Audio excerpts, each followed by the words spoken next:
Hi friends, my self doctor Shashi Boricha आपका मेरे channel पे बहुत बहुत स्वागत करती हूँ।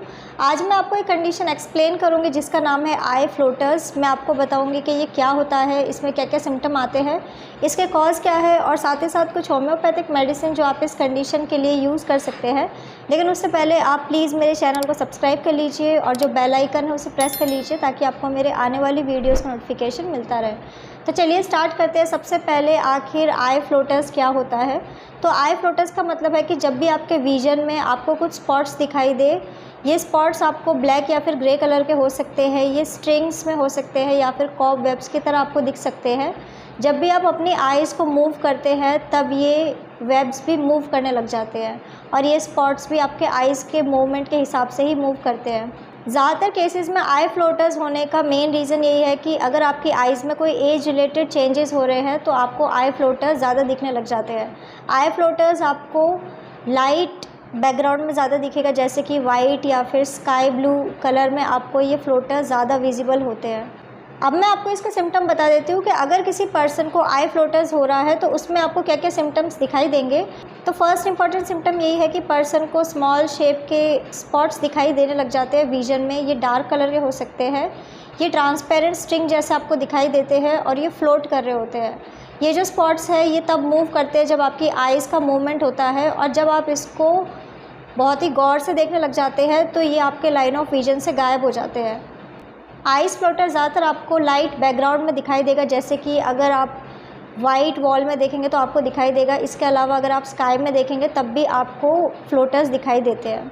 अब मैं आपको इसका कॉज बता देती हूँ कि अगर किसी पर्सन को आई फ्लोटर्स हुआ है तो आखिर ये होने का रीज़न क्या है। तो फर्स्ट इंपॉर्टेंट रीज़न यही है कि अगर आपकी आइज़ में एज रिलेटेड चेंजेस हो रहे हैं, जैसे जैसे आपकी एज एडवांस होती है आपके आइज़ में बहुत सारे चेंजेस होते हैं।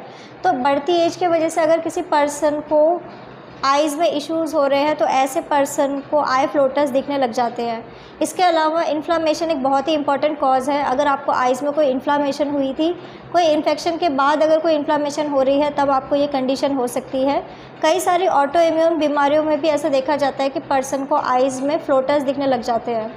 इसके अलावा अगर किसी पर्सन को आइज़ से ब्लीडिंग हो रही है तो उनको भी आई फ्लोटर्स दिख सकते हैं। अगर आपकी आइज़ में कोई इंजरी हुई है, कोई चोट लगी है तो उसके वजह से आपको ये कंडीशन हो सकती है। इसके अलावा आई फ्लोटर्स उन लोगों में भी बहुत ज़्यादा कॉमन है जिन लोगों को डायबिटीज़ है। अगर आपका डायबिटीज़ कंट्रोल में नहीं रहता है तो आपको आई फ्लोटर्स दिख सकते हैं। इसके अलावा अगर आपका ब्लड प्रेशर बहुत ज़्यादा हाई रहता है तो ऐसे पर्सन को भी आई फ्लोटर्स दिखते हैं।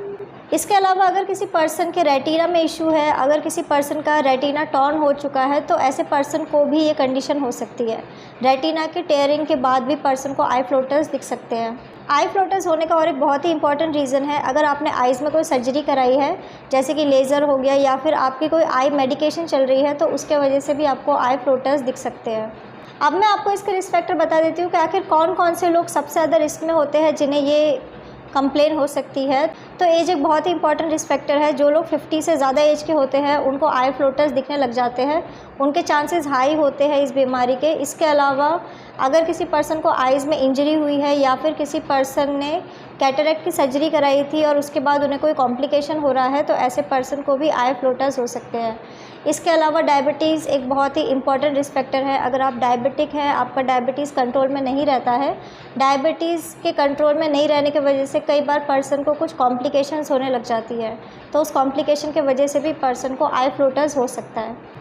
अब मैं आपको कुछ होम्योपैथिक मेडिसिन बता देती हूँ जो आप इस कंडीशन के लिए यूज़ कर सकते हैं। तो मेडिसिन जैसे कि आप सिनेरेरिया 30 मेडिसिन का यूज़ कर सकते हैं। इसके अलावा आप कॉस्टिकम 30 मेडिसिन या फिर आप यूफ्रेशिया 30 मेडिसिन का यूज़ कर सकते हैं। ये सारी की सारी मेडिसिन आपको 4 ड्रॉप दिन में 2 बार डायरेक्ट अपने टंग के ऊपर यूज़ करना होगा।